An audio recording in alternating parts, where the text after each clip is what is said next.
existe uma questão assim, a gente já deve procurar o médico quando a gente sente alguma coisa, algum sintoma. Do ponto de vista oncológico, se você tem algum sintoma, normalmente você está lidando com a doença avançada.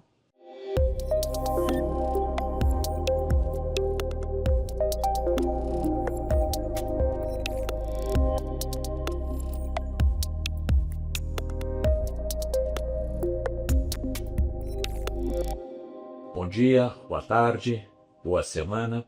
Estamos aqui com mais uma possibilidade boa de uma conversa que eu sei que vai ser excelente, embora o assunto seja meio difícil. Doutora Luciana Outros, ela é a coordenadora da Oncologia Clínica do Conjunto Hospitalar de Sorocaba. E é com ela que nós vamos conversar um pouquinho sobre esse tabu. As pessoas às vezes nem falam o nome, que é câncer. Doutora Luciana, como é que dá para conviver com uma doença, o tratamento possível de uma doença tão difícil? Primeiro, muito obrigada pelo convite. O câncer ele tem fases, né? E ele respeita muito as fases do luto.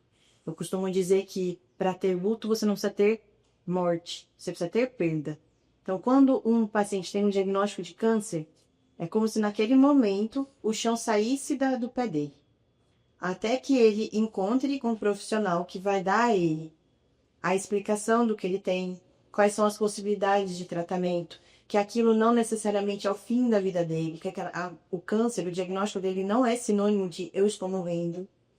E quando isso acontece, ele encontra um profissional adequado que vai acolhê-lo, que vai orientá-lo da forma certa, ter uma comunicação efetiva e acolhedora, ele começa a perceber que ele consegue conviver, que pode ser que seja inicial algo temporário, em que vai ter o diagnóstico, que é a fase mais complicada, como eu disse, e depois vai passar por tratamento, seja cirúrgico ou quimioterápico, radioterápico, seja o que for, né? E ele vai ter um começo, um meio e um fim. Eu acho muito importante essa frase que a senhora acabou de dizer, que não é necessariamente o tratamento de câncer, não é necessariamente o fim. Porque a gente tem um pouco esse conceito de que o câncer, eu contraí câncer e acabou, quanto tempo me resta? E na realidade o que a senhora está dizendo, dependendo da situação, não é bem assim. Exato.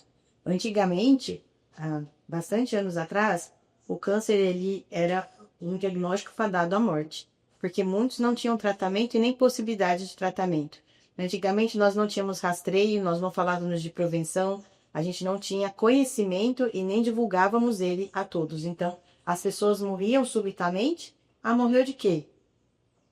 E normalmente era um câncer. Teve um tumor, aí teve um mal. Teve um mal, né? Morreu da doença ruim.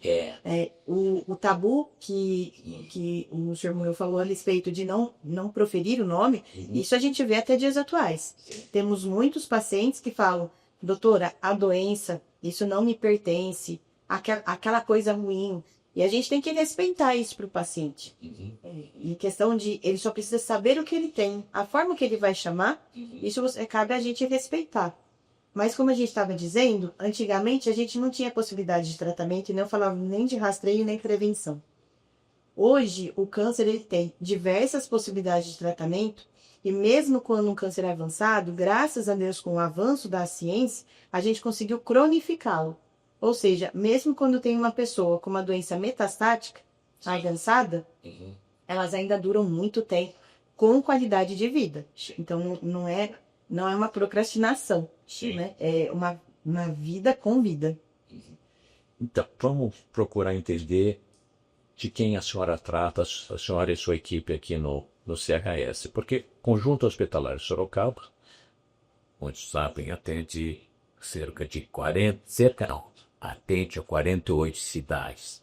Nem todas vêm para cá para esse tipo de tratamento, mas hoje no Conjunto Hospitalar, a parte de oncologia é muito grande. A senhora atende uma camada da população que é uma camada um pouco mais simples, aquele pessoal justamente que não tem acesso ao tratamento diferenciado que às vezes um programa de saúde pago oferece. Como é esse público? Como é que a senhora consegue tratar? Quais são as esperanças do pessoal que chega? Aqui no CHS, primeiro a gente precisa contextualizar quem o CHS atende. Sim.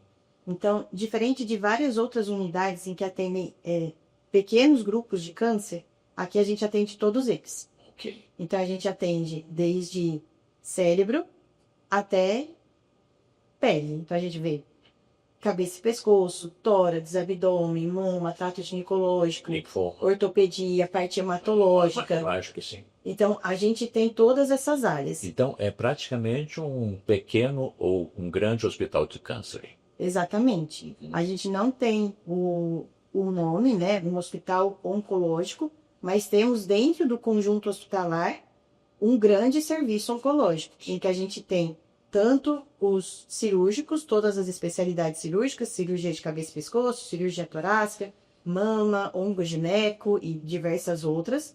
A gente tem o serviço de hematologia, oncohematologia, de oncologia clínica, e além disso ainda temos também a radioterapia. Então, dentro do complexo, a gente abrange todos os perfis de tratamento que o SUS pode oferecer. Então, quem que nós, oncologia clínica, tratamos? Nós tratamos os pacientes que têm com câncer sólido, de um órgão sólido, perdão. O que significa isso? Nós não tratamos os cânceres hematológicos. A gente dentro do serviço temos o grupo da hematologia. Sim. Mas a oncologia clínica só trata tumores de órgão sólido. Câncer de mama, câncer de pulmão, câncer de intestino, câncer de estômago, câncer de sistema nervoso central, cabeça e pescoço e diversos outros. Né? E esses pacientes chegam para a gente em diversas situações. Tanto doenças iniciais, em que foram operados e que vão só ser avaliados se tem necessidade de uma quimioterapia. Foram operados aonde? Aqui. Aqui também.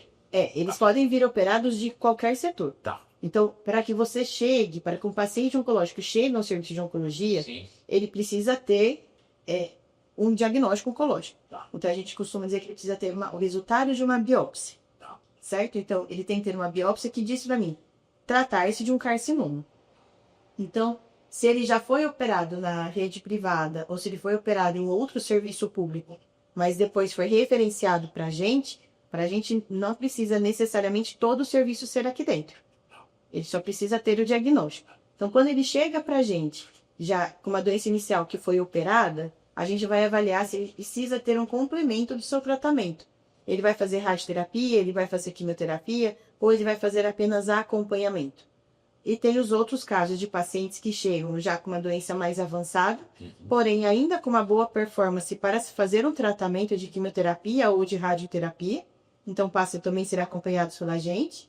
Ou ainda, infelizmente, também temos os pacientes que chegam com uma doença muito avançada, com performance status reduzido, ou seja, com uma autonomia já bem prejudicada, então a gente também faz o cuidado paliativo desse paciente. Por que um paciente chega a vocês, ou a nós, não esqueça, mas ao seu departamento, com um estado avançado? O que acontece nisso? Porque o tumor, o câncer, ou de uma maneira geral, ele não vem a causar dor, ele não vem a causar desconforto.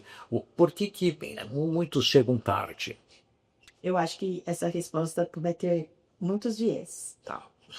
Primeiro, porque eu acho que ainda há um tabu do não procurar um médico. Tá. Então, por muitas vezes eu ouço no nosso ambulatório ou na nossa enfermaria, doutora, até ontem eu nunca fui ao médico. E o paciente ainda verbaliza isso com uma forma de orgulho. E talvez não devesse, né? Então, muitos não fazem uma prevenção adequada. Segundo, que ainda temos muitos fatores de risco espalhados. Tabagismo, alcoolismo, uma vida muito sedentária, uma falta de atividade física, a obesidade. São fatores que fazem parte hoje da vida de todo mundo e que nem todos conseguem controlar ou fazer algo para modificar esse estilo de vida. E depois disso tudo, ainda tem o acesso. Infelizmente, o acesso ainda não é tão fácil. O acesso ao tratamento. Às vezes até antes. Às vezes o acesso à realização de um exame, às vezes ao Daí acesso começa lá na rede básica. A rede básica de saúde, que é nas prefeituras. Isso, nas unidades básicas de saúde. Então começa lá na unidade, na prefeitura, seja lá tão longe quanto Itapeva, ou até mais longe, ou qualquer coisa assim, ou numa unidade em Sorocaba, onde o paciente ele é detectado com algum princípio de alguma coisa que daí o médico que o atende diz, vamos verificar isso, vamos aprofundar essa busca, não é isso? Ou num rastreio, Giovanni. Então, O que é exemplo, o rastreio? vou explicar. Então, vou dar um exemplo. Faz parte do rastreio de uma mulher, a partir dos seus 40 anos, fazer o ultrassom da mama, fazer a mamografia, fazer o Papa Nicolau, que é o exame do colo uterino, fazer um ultrassom de abdômen para olhar. Isso tudo está disponível na rede pública? Tudo está disponível na rede pública. Só que o que é comum às vezes acontecer? O paciente busca pelo médico do posto de saúde, que são as UBSs, eles orientam a realização dos exames e eles solicitam. Entre eles solicitar a paciente realizar o exame, esse exame ter um diagnóstico, e essa paciente voltar ao posto de saúde, tem um hiato de tempo. Sim. E às vezes esse paciente vem, então vou dar um exemplo de câncer de mama só para configurar. Se eu tiver uma mamografia e um ultrassom alterado, esse paciente ainda volta no médico do posto, o médico do posto ainda vai encaminhá-lo para um especialista.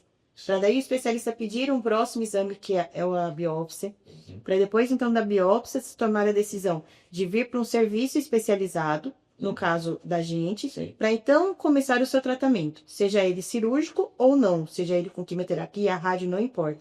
Então, esse comecinho, que é o diagnóstico, até chegar ao tratamento, tem um tempo.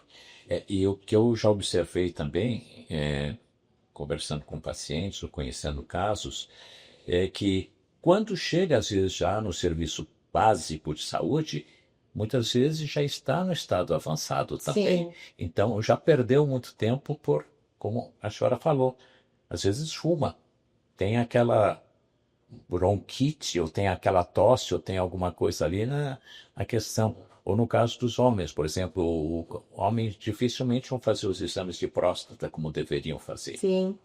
E também tem, como a gente estava falando de rastreio, prevenção, Isso. existe uma questão assim.